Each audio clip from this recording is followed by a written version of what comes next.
الحمد لله تعالى نحمده ونستعينه ونستغفره ونتوب إليه ونعوذ بالله من شرور أنفسنا وسيئات أعمالنا من يهده الله فلا مضل له ومن يضلل فلا هادي له وأشهد أن لا إله إلا الله وحده لا شريك له وأشهد أن محمدا عبده ورسوله لا نبي ولا رسول بعده اللهم إنا نسألك علما نافعا ورزقا طيبا وعملا متقبلا اللهم علمنا ما ينفعنا وانفعنا بما علمتنا وزدنا علما اللهم أصلح لنا إلهنا شأننا كله ولا تكلنا إلى أنفسنا طرفة عين. Hadirin dan hadirat, bapak-bapak, ibu-ibu, dan para sepuh dan para orang tua yang kami cintai dan kami muliakan karena Allah Subhanahu wa taala. Alhamdulillah, kita bersyukur kepada Allah Subhanahu wa taala atas segala limpahan karunia yang telah Allah berikan kepada kita, sehingga kita masih diberikan kemudahan, kelancaran dan juga taufik oleh Allah Subhanahu wa taala.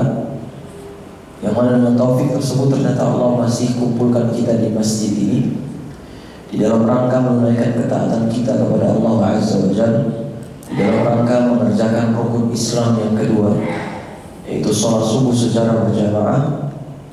Yang mana sholat subuh disebutkan oleh Nabi Sallallahu Alaihi Wasallam, afqalus sholati ala munafiqin sholatul isya wa sholatul fajr. Sungguh sholat yang paling berat bagi orang-orang munafik adalah sholat isya dan sholat subuh. Maka kita bersyukur kepada Allah Subhanahu wa taala. Mudah-mudahan kita tidak menjadi orang-orang yang munafik, yang menampakkan keislaman namun sejatinya menyembunyikan kemaksiatan atau kekufuran kepada Allah Azza wa Jalla. Kemudian dilanjutkan dengan bermajlis ilmu, yang mana dengan majlis ilmu ini kita berharap kepada Allah Subhanahu wa taala Allah akan meninggikan derajat kita dan mengampuni dosa-dosa kita, dan Allah menurunkan rahmatnya kepada kita. Sebagaimana sabda Nabi Muhammad SAW, "Wa majtama'a qaumun fi baitin min buyutillah." Tidaklah suatu kaum berkumpul di salah satu rumah-rumah Allah, yatluna kitab Allah, yang di situ mereka membaca firman-firman Allah, ayat-ayat Allah, wa yatadarasunahu bainahum, dan mereka saling mempelajari satu sama lain tentang ayat tersebut. Illa nazalat alaihimus sakinah, melainkan akan Allah turunkan kepada mereka as-sakinah, yaitu ketenangan, wa ghasyiyatuhumur rahmah, dan Allah akan kucurkan kepada mereka ar-rahmah, yaitu kasih sayang Allah Azza wa Jalla, wa haffathumul malaikah, dan para malaikat akan melindungi mereka atau menaungi mereka, wa dzakarahumullahu fi man indah, dan Allah akan senantiasa menyebut nama-nama mereka di sisi khalayak makhluk yang ada di langit Allah Azza wa Jalla. Maka kita bersyukur kepada Allah Subhanahu wa taala. Ternyata Allah kumpulkan kita di masjid ini, yaitu dalam rangka menunaikan kebaikan, ketaatan, yaitu dengan sholat subuh, kemudian dilanjutkan dengan bermajelis ilmu. Dan ketahuilah jemaah sekalian rahimani wa rahimakumullah, ketika kita duduk di majelis ilmu, sejatinya Allah menginginkan kebaikan untuk kita. Karena kata Nabi sallallahu alaihi wasallam, "Man yuridillahu bihi khairan yufaqihuhu fid-din."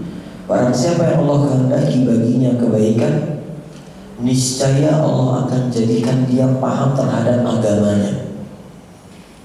Maka salah satu di antara cara agar kita memahami agama adalah dengan menuntut ilmu, yaitu dengan duduk di majelis ilmu, yang di situ disebutkan firman Allah, yang di situ disebutkan sabda Nabi Muhammad sallallahu alaihi wasallam, yang di situ disebutkan perkataan ulama-ulama salaf, yang mana di situ akan menambah keimanan kita dan menambah rasa takut kita kepada Allah Azza wa Jalla. Maka kita harap demikian, dan semoga Allah mudahkan dan Allah terima amal ibadah kita nantinya.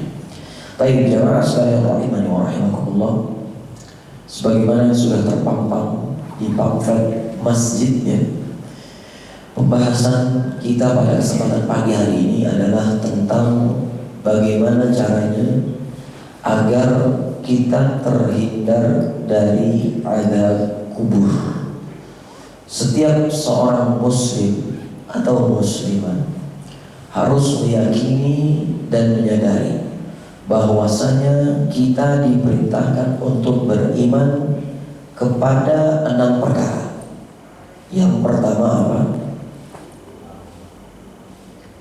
Halo? Baru mulai Pak, udah tidur. Aduh, kurang kopi apa gimana ini? Besok-besok harus ada kopinya kali. Saya ulangi, setiap muslim dan muslimah harus beriman kepada 6 perkara. Yang pertama beriman kepada Allah Azza wa Jalla. Dan yang kedua beriman kepada khilaf. Ada yang bilang Rasul dulu, ada yang bilang malaikat dulu. Yang benar adalah malaikat dulu ya. Adapun yang ketiga kepada kitab-kitab dulu. Yang keempat kepada Rasul-Rasul Allah. Yang kelima kepada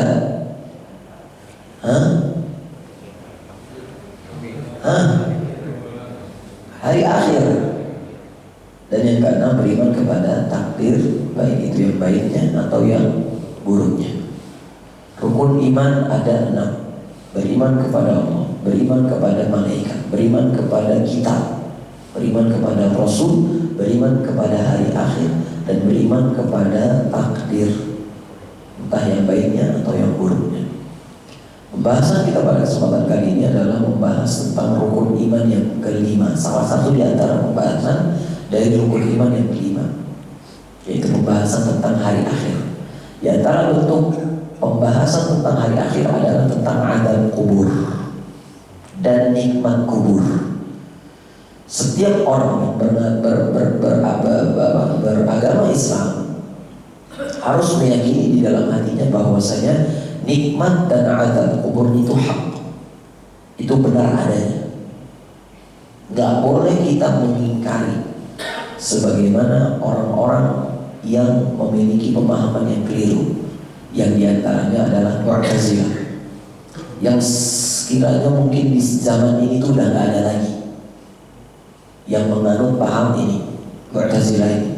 Akan tetapi literasi mereka tetap ada, buku-buku mereka tetap ada di sini. Cuman Allah Ta'ala alam, seandainya ada yang menganut pemahaman ini, maka sedikit yang mereka mengingkari azab kubur. Mereka mengatakan bahwasanya azab kubur itu gak ada. Kenapa demikian? Karena azab kubur adanya cuma di dalam kubur, dan banyak orang yang meninggal tapi gak di dalam kuburan, tenggelam di laut, kebakar. Gimana caranya diazab? Ya, salah. Padahal Allah Subhanahu wa Ta'ala menceritakan tentang Fir'aun dan bala tentaranya di surat Ghafir. Allah katakan kepada mereka agar menjadikan pelajaran kepada kita.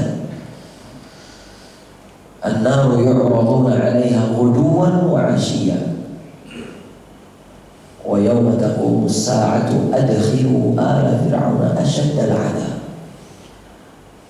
Neraka yang dipaparkan kepada mereka pagi dan malam, pagi dan malam. Padahal kita tahu Pak, apakah hari kiamat sudah datang? Belum. Tapi Allah bilang ditampakkan atau dipaparkan kepada Fir'aun dan bala tentaranya neraka, api yang menyala-nyala setiap pagi dan setiap malam. Kemudian Allah katakan, wa yawma taqumus sa'ah, dan pada hari itu nanti akan dibangkitkan hari kiamat.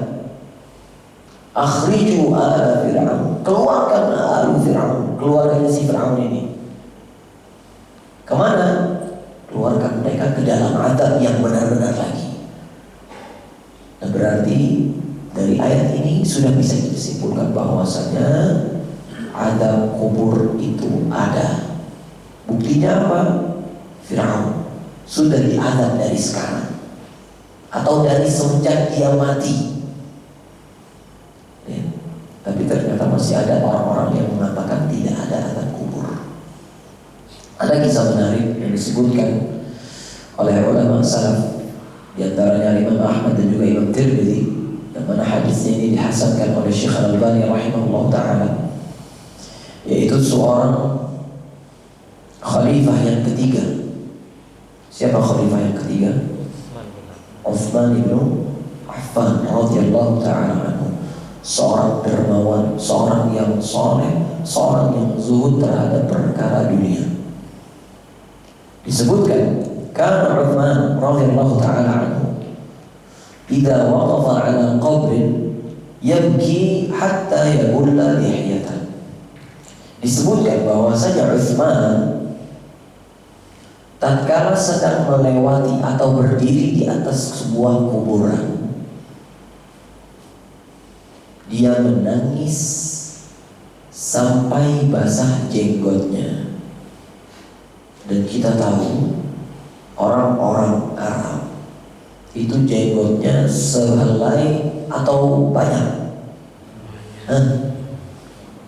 Kita semua tahu, sepakat, sangat jarang orang Arab itu jenggotnya cuma 1, 2. Tapi jenggotnya seberapa? Hampir semua full. Nah, di sini disebutkan hatta yabulla lihyatahu, sampai jenggotnya betul-betul basah. Berarti dia nangis beneran atau bohong-bohongan? Bohongan. Kira-kira kalau bohongan beneran bisa basah atau enggak? Enggak, beneran nangis. Kemudian disebutkan faqila lahu, kemudian dikatakan kepadanya, kepada Utsman bin Affan, yaitu perkataan yang disebutkan oleh pembantunya, yang mana pembantunya ini namanya Hani. Ya, berkata Hani kepada Utsman bin Affan, "Tadhkurul jannah wan nar fala tabki." Engkau seringkali membicarakan tentang surga dan neraka, tapi kau nggak pernah nangis, wahai Utsman. Wa tabki min hadza, akan tetapi engkau menangis karena ini, karena melihat perkara kubur atau azab kubur atau kuburan. Faqala, kemudian Utsman bin Affan berkata, "Inna Rasulullah sallallahu alaihi wasallam qala," sesungguhnya Rasulullah sallallahu alaihi wasallam pernah mengatakan, "Al-qabru awwalu manazilil akhirah." Sesungguhnya kuburan atau kubur adalah gerbang pertama tentang akhirat, gerbang pertama tentang dunia atau kehidupan di akhirat. Fa in yanju minhu fama ba'dahu aisaru minhu. Apabila seseorang bisa selamat dari perkara yang ada di dalam kubur, maka apa yang ada setelahnya itu akan mudah. Wa in lam yanju minhu fama ba'dahu ashaddu minhu. Dan barang siapa yang ternyata tidak lulus dari ujian di dalam kubur, maka kesudahannya akan lebih susah. Kita semua tahu, Pak, kehidupan kita di dunia itu cuma sampai ketika kita wafat. Betul? Kemudian setelah itu kita dikubur. Betul? Setelah dikubur maka akan datang 2 malaikat yang disebutkan di dalam riwayat, malaikat yang berwarna hitam dan malaikat yang berwarna biru, yang nantinya mereka akan bertanya tentang 3 pertanyaan. Yaitu apa pertanyaannya? Man rabbuk, wa ma dinuk, wa man nabiyuk. Siapa Tuhanmu, apa agamamu, dan siapa nabimu. Kalau seseorang bisa menjawab 3 pertanyaan ini, maka akan Allah mudahkan setelahnya untuk menuju pertemuan yang dinanti-nanti, yaitu melihat Allah Subhanahu wa ta'ala. Akan tetapi ada di antara kaum muslimin yang Nabi bilang gak bisa jawab. Maka dari itu kita gak boleh jumawa, kita gak boleh gegabah, kita gak boleh sok-sokan. Oh saya kan sudah ngaji Ustaz 10-15 tahun. Aman lah insya Allah. Gak ada yang bisa dijamin. Siapa yang tahu? Kemudian setelah kita ditanya, kemudian kita akan dikumpulkan di alam mahsyar. Kita dibangkitkan dari kubur, semua dalam kondisi telanjang bulat, tanpa sendal, tanpa pakaian, dan belum dikhitan. Dikumpulkan di padang mahsyar yang di situ semua manusia, semua makhluk akan berkumpul. Yang mana di situ matahari akan 1 mil jaraknya, kurang lebih sejengkal. Yang di situ nantinya orang-orang akan tenggelam dengan keringatnya sendiri. Ada yang keringatnya sampai mata kaki, ada yang keringatnya sampai dengkul, ada yang keringatnya sampai perut, ada yang tenggelam dikarenakan keringatnya sendiri. Kemudian setelah alam mahsyar akan disidang kita satu persatu. Kemudian setelah itu ditimbang, kemudian setelah itu melewati sirat, kemudian setelah itu baru tempat terakhir kita. Entah itu masuk surga atau na'udzubillah masuk neraka. Maka benar kata Nabi SAW, sesungguhnya kuburan adalah gerbang pertama kehidupan di akhirat. Barang siapa yang selesai atau yang selamat, maka setelahnya akan mudah. Dan tentu ini hanya didapatkan bagi orang-orang yang taat kepada Allah dan taat kepada Rasulullah SAW. Adapun orang-orang yang disulitkan, maka mereka adalah orang-orang yang membangkang atas perintah Allah dan perintah Rasulullah SAW. Ya. Maka jamaah sekalian rahimakumullah. Kemudian kata Utsman bin Affan radhiyallahu ta'ala anhu, ya. Dan kemudian Rasulullah SAW berkata, wallahi ma ra'aitu manzaran qattun, demi Allah kata Nabi SAW, aku gak pernah melihat pemandangan sekalipun illa wal qabru afdha' minhu, melainkan kubur atau azab kubur itu paling mencekam. Aku gak pernah melihat kata Nabi SAW, kecuali kubur ini, perkara kubur ini bukan perkara yang ringan. Makanya Nabi selalu berdoa di akhir sholatnya dengan 4 doa perlindungan. Allahumma inni a'udzubika min 'adzabil jahannam wa min 'adzabil qabr wa min fitnatil mahya wal mamat wa min syarri fitnatil masiihid dajjal. Nabi selalu mengucapkan. Sekelas Nabi itu baca doa. Lalu siapakah kita? Nah, jemaah sekalian rahimani wa rahimakumullah. Berarti kita harus meyakini bahwasanya azab kubur itu ada atau tidak? Ada. Pasti terjadi, dan setiap kita akan mendapatkan 2 kemungkinan. Kemungkinan pertama, kita diberi nikmat kubur, dan kemungkinan yang kedua, na'udzubillah, ternyata kita malah diadab di dalam kubur. Di antara ulama mengatakan tentang azab kubur, yaitu diantaranya adalah Imam Muhammad bin Idris Asy-Syafi'i rahimahullah ta'ala. Beliau berkata, wal imanu bi'adzabil qabr wal iman bil khawdi wasyafa'ah wa khurujid dajjal haqq wa munkar wa nakir haqq wal imanu bihadza kullihi haqqun. Sesungguhnya beriman kepada azab kubur, beriman kepada telaga, beriman kepada syafa'ah, beriman kepada keluarnya Dajjal, dan pertanyaan munkar dan juga nakir itu hak. Wal imanu bihadza kullihi haqqun, dan beriman kepada semua perkara ini itu harus diyakini. Faman taraka min hadza syai'an, barang siapa yang tidak beriman kepada salah satu di antara perkara ini, fahuwa mukhalifun li kitabillahi wa sunnati rasulih sallallahu alaihi wasallam, maka dia adalah termasuk orang-orang yang menyelisihi firman Allah dan sabda Rasulullah sallallahu alaihi wasallam. Ini perkataan siapa? Al-Imam Muhammad bin Idris Asy-Syafi'i. Maka kita sebagai seseorang yang mengaku bermanhaj salaf atau ahlus sunnah wal jamaah harus yakin bahwasanya azab kubur itu ada atau tidak ada? Ada. Maka kalau sudah kita meyakini bahwasanya azab kubur itu ada, maka persiapkan dengan sebaik mungkin agar kita selamat dari yang namanya azab kubur.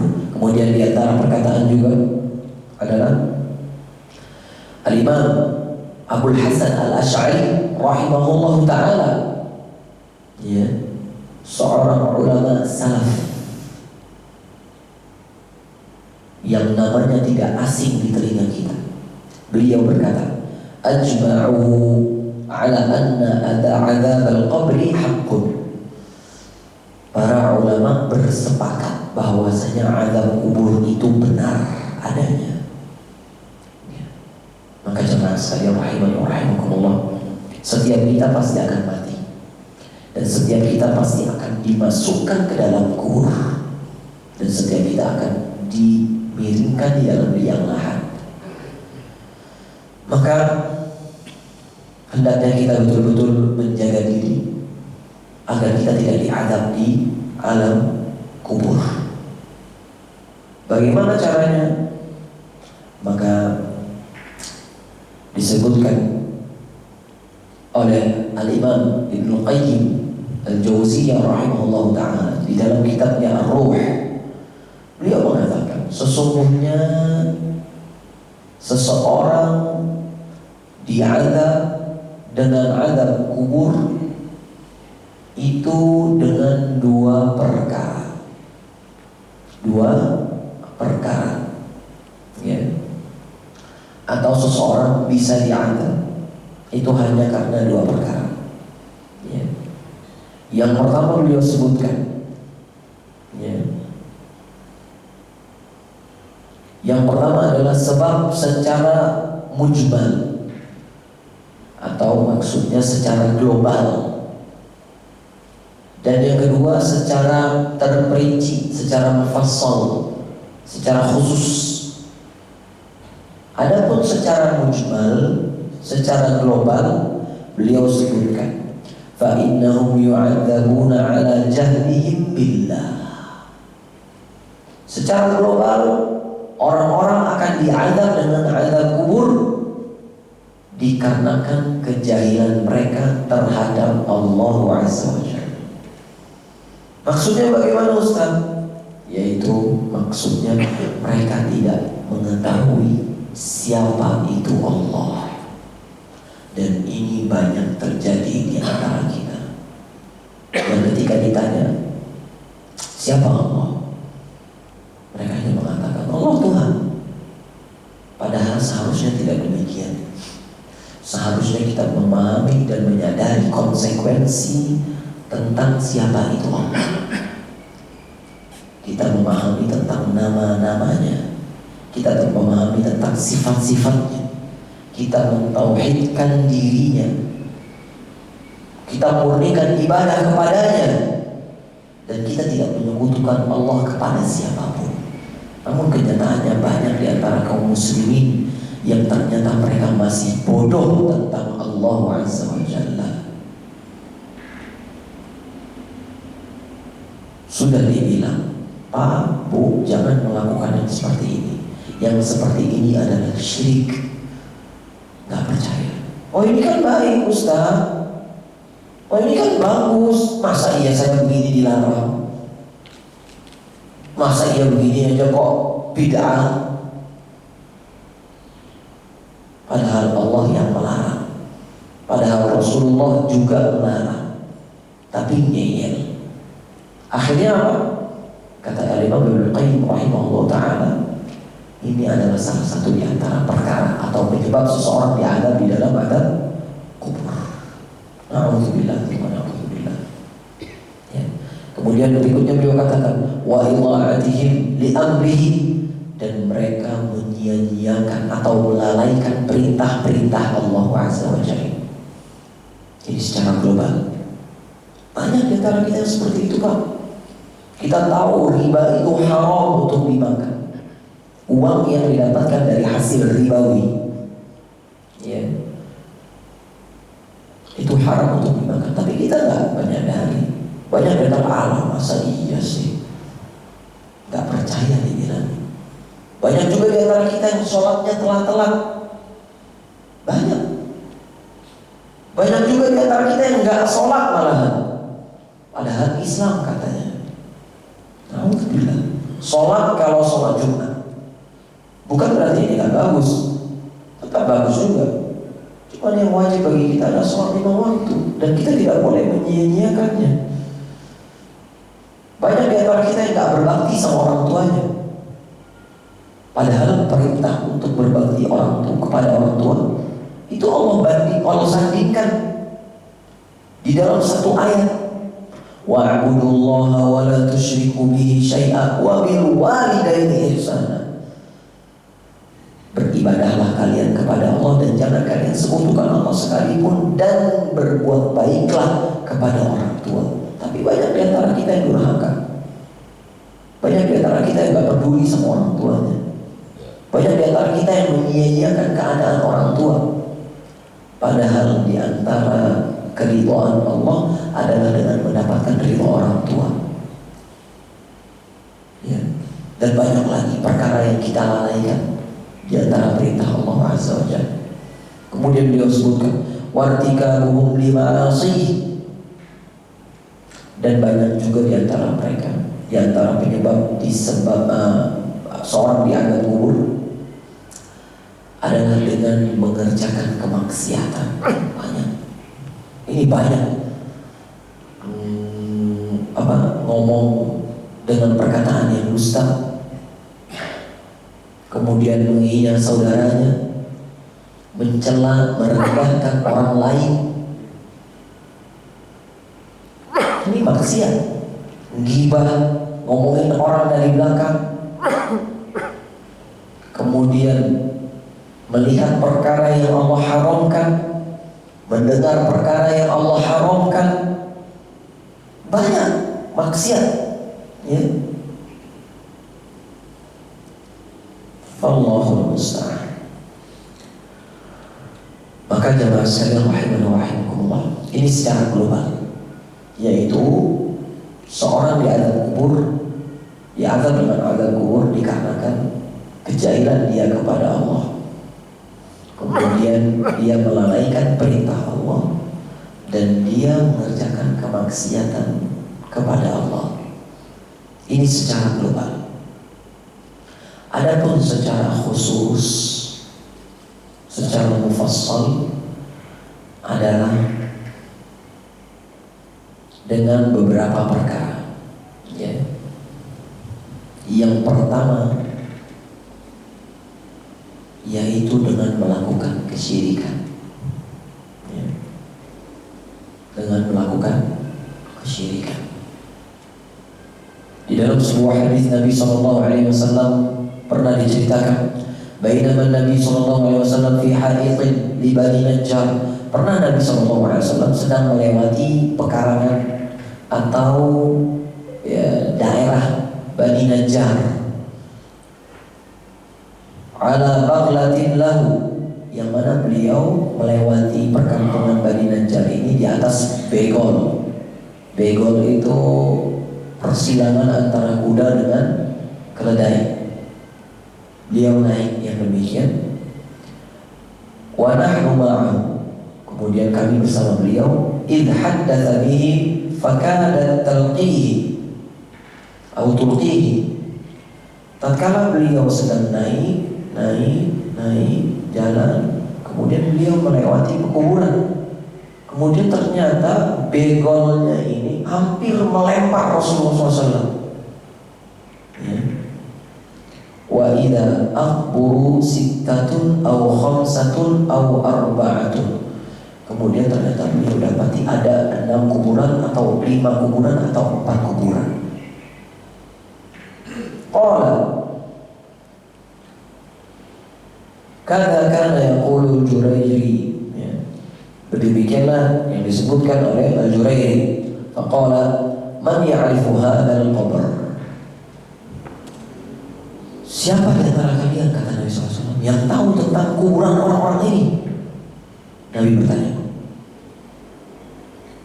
ada seorang yang berkata, saya tahu ya Rasulullah, saya tahu penghuninya, saya tahu nih penghuni kubur ini siapa. Qala famata mata haula, karena sebab apa mereka meninggal? Ya. Kemudian si orang yang tahu tentang kuburan ini berkata kepada Nabi, matu fil isyrak, mereka mati ya Rasulullah dalam kondisi sedang menyekutukan Allah. Allahumma musta'an. Faqala inna hadhihi ummah tubtala fi kuburiha, sesungguhnya umat ini diuji di dalam kuburnya, maksudnya umat Nabi Muhammad SAW. Falaula alla tadafanu, kalaulah kalian tidak saling menguburkan satu sama lain. Ya, kita kan saling nguburin Pak satu sama lain Pak ya. Gak mungkin kita tiba-tiba ngubur diri sendiri gitu kan, gak mungkin ya. Pasti kita saling menguburkan satu sama lain. Kata Nabi SAW, kalaulah kalian gak saling menguburkan satu sama lain, la da'utullah an yusmi'akum min azabil qabri alladhi asma'u minhu, maka niscaya aku akan meminta kepada Allah agar kalian mendengar sebagaimana yang aku dengar tentang azab kubur. Nabi SAW itu udah pernah didengerin tentang azab kubur, bagaimana seseorang diadab di dalam kuburnya. Makanya Nabi SAW pernah mengatakan di dalam perkataannya yang masyhur, lau ta'lamuna ma a'lam, kalau kalian tahu sebagaimana yang aku ketahui, la dhahiktum qalilan wa la bakaitum katsiran, niscaya kalian akan banyak menangis dan akan sedikit ketawa. Tapi kenyataannya kita lebih banyak ketawa dan jarang menangis. Jarang menangis kita. Coba kalau kita tahu sebagaimana pengetahuannya Nabi, khususnya tentang azab kubur, niscaya kita akan banyak nangis, Pak, Bu. Kenapa demikian? Karena azab kubur itu berat. Dan azab kubur itu nyata dan besar. Tapi kita ternyata alhamdulillah gak didengarkan dengan perkara yang ada di dalam azab kubur. Coba kalau kita tahu, kata Nabi SAW, kalau kalian tahu, saya akan sedikit ketawanya dan lebih banyak nangisnya. Maka jemaah sekalian rahimani wa rahimakumullah, bersyukur kita. Ternyata Allah tidak dengarkan kepada kita tentang azab kubur, bagaimana kondisi mereka di dalam kubur. Ya. Maka salah satu di antara penyebab seseorang di azab kubur adalah dengan melakukan kesyirikan. Di antara bentuk kesyirikan kita percaya kepada dukun, percaya kepada penyihir, percaya kepada tukang ramal, percaya kepada zodiak, percaya kepada tatoyur. Ya, sudah sering kali saya sebutkan di sini tentang tatoyur, yaitu meyakini sesuatu akan mendatangkan maslahat atau mudarat dikarenakan kejadian. Misal kupu-kupu masuk ke dalam masjid, kupu-kupu masuk ke dalam rumah, kejatuhan cicak, ngelindas kucing, pakai pakaian yang terbalik, yang demikian akan menyebabkan mudarat atau mendatangkan manfaat. Maka ini tatoyur dan ini kesyirikan, gak boleh. Ya, gak boleh diyakini. Ada pawang hujan, terus kita percaya sama pawang hujan, padahal yang memiliki hujan adalah Allah Azza wa Jalla. Dan masih banyak perbuatan kesyirikan yang kita lakukan. Kita menyembah kepada penghuni kubur, kita meminta kepada ahli kubur. Syirik ini. Ya, ini kan baik Ustaz? Enggak ada baik-baiknya. Nabi larang kalau kita minta kepada Allah, sebagaimana Nabi ajarkan kepada Abdullah bin Abbas, idza sa'alta fas'alillah wa idza ista'anta fasta'in billah. Apabila engkau minta, wahai Ibnu Abbas, minta kepada Allah. Dan apabila engkau minta pertolongan, minta kepada Allah juga. Semua perkara kita minta kepada Allah, bukan minta kepada penghuni kubur. Allah, orang yang udah mati itu gak bisa memberi manfaat. Kalau bisa memberi manfaat, niscaya dirinya akan hidup kembali. Dan PR kita masih banyak tentang kesyirikan. Maka jemaah sekalian, nasihati kerabat kita, nasihati keluarga kita yang mereka masih terjerumus ke dalam dosa-dosa kesyirikan. Baik, kemudian yang kedua, di antara perkara yang dapat menyebabkan azab kubur secara terperinci yang datang hadisnya dari Nabi SAW adalah dalam sebuah hadis yang diriwayatkan oleh Imam Ahmad, yang mana Nabi SAW pada suatu hari sedang melewati dua kuburan. Kemudian beliau mengatakan, innahuma la yu'adzaban, sesungguhnya mereka berdua sedang diazab. Beliau cuma lewat padahal, tapi beliau tahu beliau berdua ini, orang-orang yang ada di kuburan ini, itu lagi diazab mereka berdua. Wa ma yu'adzabani fi kabir, dan mereka berdua ini bukan diazabnya bukan karena perkara yang besar, bukan, tapi perkara yang remeh. Yaitu apa? Amma ahaduhuma la yastanji minal bawl. Yang pertama adalah dikarenakan mereka tidak beristinja dengan baik setelah buang air. Apa itu istinja? Cebok, gak bersih. Dua kemungkinan, imma dia cebok gak bersih, atau ketika buang air, airnya kemana-mana, air seninya kemana-mana, mantul, tapi dia gak sadar. Dan ini banyak terjadi. Dan ternyata perkara yang demikian bisa menyebabkan azab kubur. Maka bapak-bapak, ibu-ibu, usahakan jangan zalim. Habis pipis, habis BAB, siram. Sampai kapan? Sampai hilang bau pesingnya. Udah habis makan jengkol, kagak disiram, warnanya kuning. Astaghfirullah, zalim. Ya, bersihin. Kemudian kalau kita punya anak, ajarin anak kita cara bersuci dengan baik dan benar. Ya. Usahakan pakai air. Usahakan pakai air karena disebutkan oleh ulama, dengan air itu lebih bersih. Jangan hanya bermodal tisu. Benar, bagus juga. Cuman yang terbaik adalah menggunakan air. Ya. Kemudian kata Nabi SAW, wa ammal akhar fayamshi bin namimah. Nah, ini yang ketiga. Yang pertama syirik, yang kedua nggak bersuci setelah buang air, yang ketiga adalah seseorang suka adu domba. Ini sering terjadi. Gimana adu domba? Kita beli domba A, kita beli domba B, kita adu. Bukan seperti itu, Pak. Adu domba, kita bermajlis dengan orang lain, kemudian kita mengatakan kebenaran, tapi dalam rangka mencari permusuhan. Fulan, kamu kemarin dibilang begini loh sama Pak Fulan. Masa iya? Iya benar, ini ada rekamannya. Coba lihat. Kemudian orang ini, si tukang adu domba pindah lagi. Fulan, kamu kemarin bilang begini loh sama Fulan. Masa iya sih? Dia kan teman saya. Ini lihat nih kamu sama saya. Akhirnya apa? Si Fulan dengan si Fulan bertengkar. Dikarenakan siapa? Si tukang adu domba. Dan orang yang seperti ini berhak untuk mendapatkan azab kubur. Hati-hati jemaah sekalian. Ya, jangan dikira remeh perkara adu domba. Kemudian diantaranya juga maksud dari adu domba di sini adalah dengan menggibahi orang lain. Yang keempat, di antara perkara yang dapat menyebabkan azab kubur adalah dengan menggibahi orang lain, yaitu membicarakan kebenaran atau kedustaan di hadapan saudara kita sendiri. Contohnya gimana, Ustaz?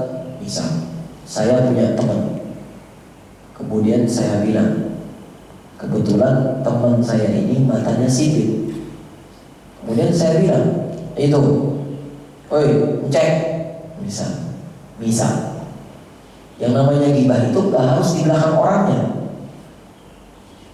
depannya pun juga dianggap sebagai ghibah. Kita bilang, woi cek, dia betul emang sipit, tapi orang-orang bilangnya dia cek gitu misalnya. Sipit gitu kan. Ini bukan perkara yang remeh. Ini juga termasuk ghibah kata Nabi SAW. Apabila benar yang engkau ucapkan, maka engkau telah menggibahinya. Dan apabila tidak benar, maka engkau telah memfitnahnya. Ya. Tapi ini kalau benar. Kalau ternyata mau ini lebih parah lagi.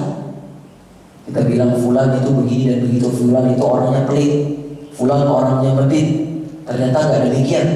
Itu juga tetap dihitung ghibah. Maka hati-hatinya mas sekalian rahimani wa rahimakumullah. Ibnu Hajar mengatakan demikian, Al-Hafiz. Ya, di antara maksud dari namimah adalah ghibah. Kemudian yang berikutnya, ini cocok buat kita semua. Yang kelima, ya, di antara perkara yang dapat menyebabkan azab kubur adalah tidak bayar utang. Ya, hati-hati nih. Buat bapak-bapak, ibu-ibu, misalnya punya utang tapi nggak mau dibayar. Dari awal minjem udah niatan nggak bakalan gue bayar. Santai aja, jadi orang baik. No, nggak bisa. Ya. Kata Nabi SAW, diriwayatkan dari seorang sahabat yang bernama Sa'ad bin Atwal, anna akhahu mat. Ada seorang bernama Sa'ad bin Atwal. Dia mengatakan bahwasanya saudaranya mati. Wa taraka 300 dirham. Kemudian saudaranya yang mati ini meninggalkan 300 dirham. Wa taraka 'iyalan. Kemudian dia juga meninggalkan anak-anak. Qala fa aradtu an unfiqaha 'ala 'iyali.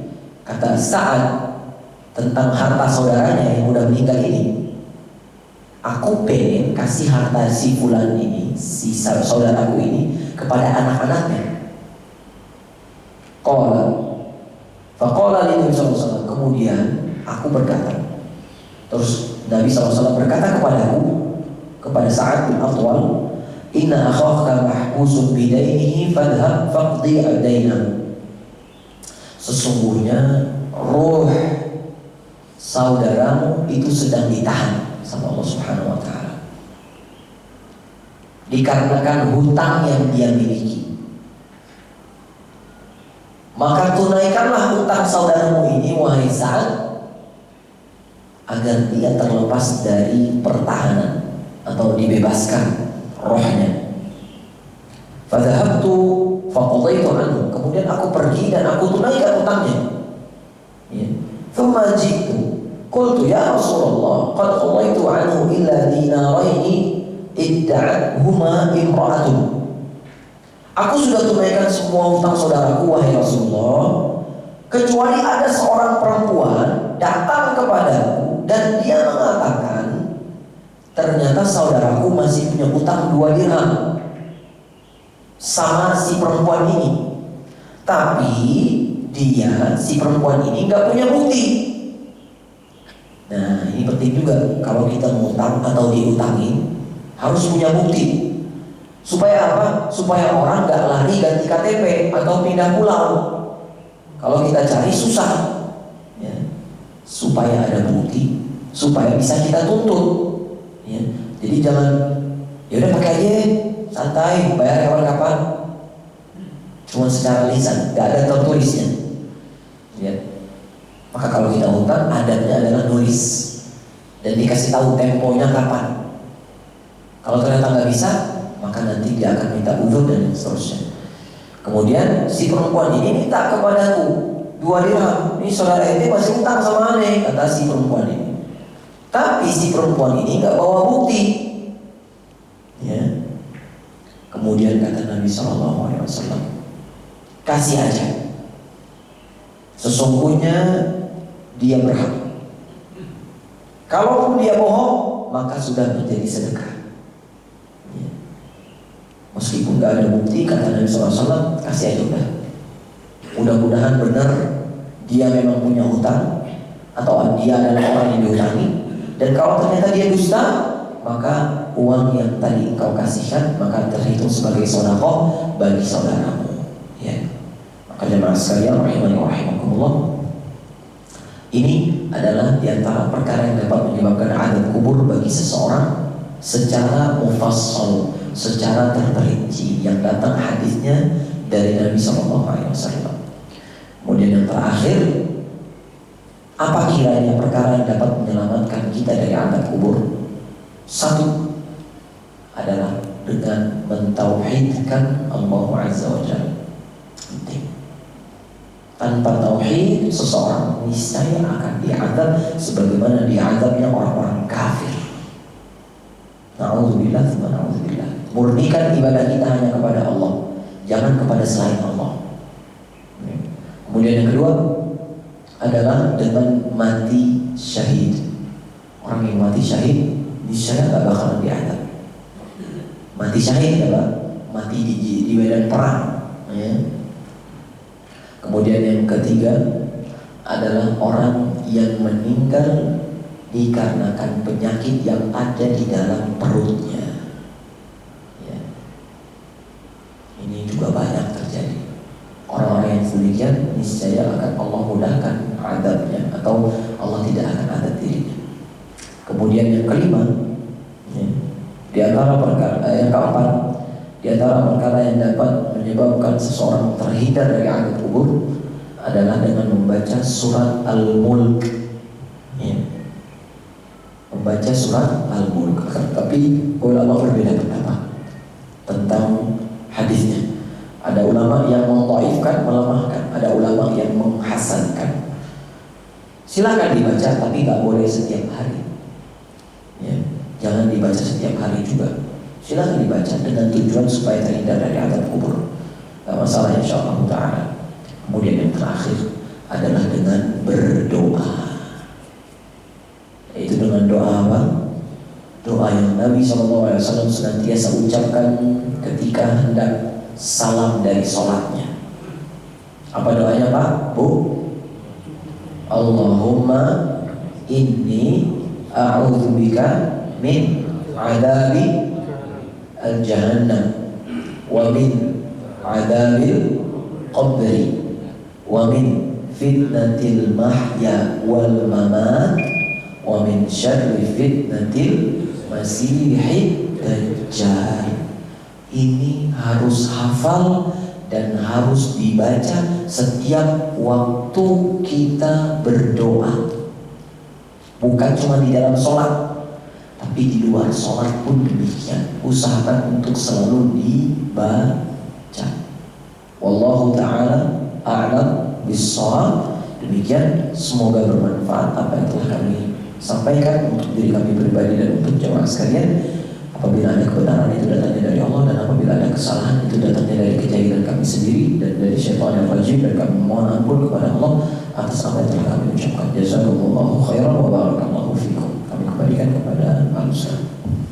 Baik, hadirin yang dirahmati Allah Subhanahu wa taala, demikianlah kajian pada kesempatan pagi hari ini yang membahas tema tentang menghindari azab kubur dan yang menyebabkan apa-apa yang menjadi penyebab azab kubur. Baik, hadirin rahimahullah, selanjutnya sesi tanya jawab kepada jemaah yang sedang mempersiapkan pertanyaan. Dipersilakan, silakan Pak.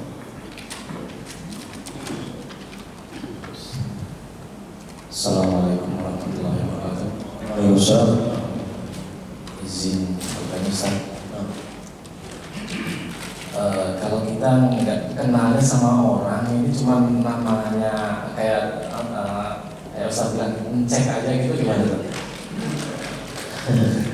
Kita nggak kenal lama itu, kita bisa teman-teman tongkrongan gitu. Masya Allah. Itu tongkrongan beneran atau bohongan Pak? Berapa lama tongkrongannya kok bisa nggak tahu namanya? Baik, barakallahu fiik. Fa'ala kulli hal, usahakan kita menghindari sebutan-sebutan yang seperti ini, kecuali memang dia terkenal yang terkenalnya seperti itu. Karena di zaman dahulu ulama salaf itu ada yang bernama Al-A'raj. Al-A'raj itu ulama, Sulaiman bin Mihran nama aslinya, tapi disebutnya dengan Al-A'raj. Al-A'raj itu yang matanya agak jereng, ya. Tapi beliau terkenal dengan nama demikian, ya. Selagi memang tidak ada dalam rangka mencela, hanya sekedar sebagai pengenal, maka tidak masalah. Misal kita bilang, na'udzubillah Pak ya, ada jamaah yang ternyata kakinya buntung, ada Pak Fulan itu yang kakinya buntung. Itu sekedar mengetahui emang dia yang buntung kakinya gitu loh. Ini nggak masalah. Tapi biasanya orang kalau dipanggil kuncen, maaf ya, itu konotasinya pasti negatif, rasis pasti. Ya, usahakan jangan kita cari tahu namanya supaya kita bisa panggil namanya dengan seutuhnya aja. Kasihan orang tuanya udah ngasih nama bagus-bagus, dirubah jadi kan kasihan. Contoh.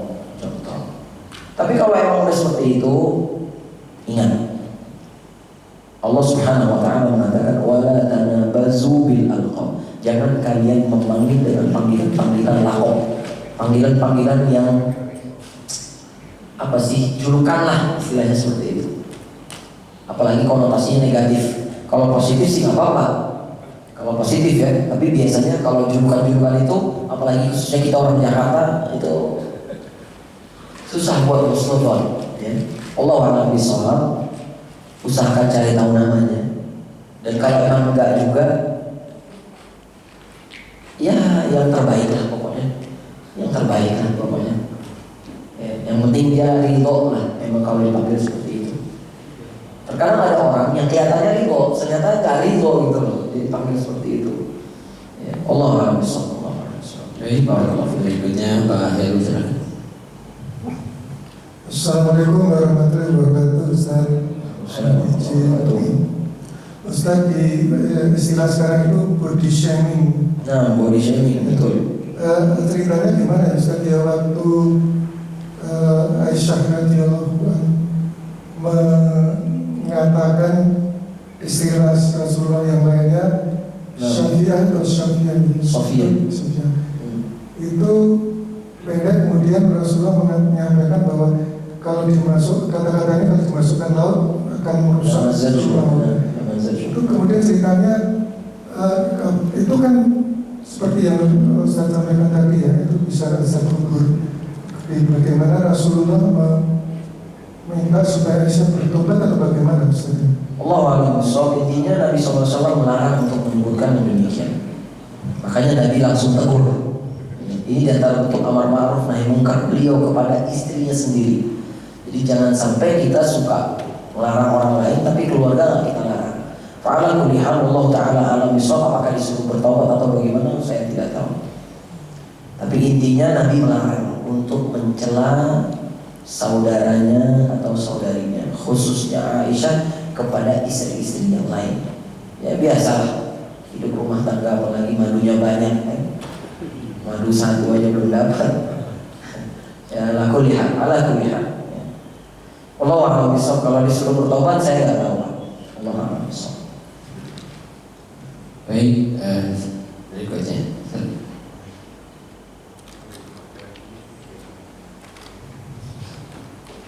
Assalamualaikum Ustaz.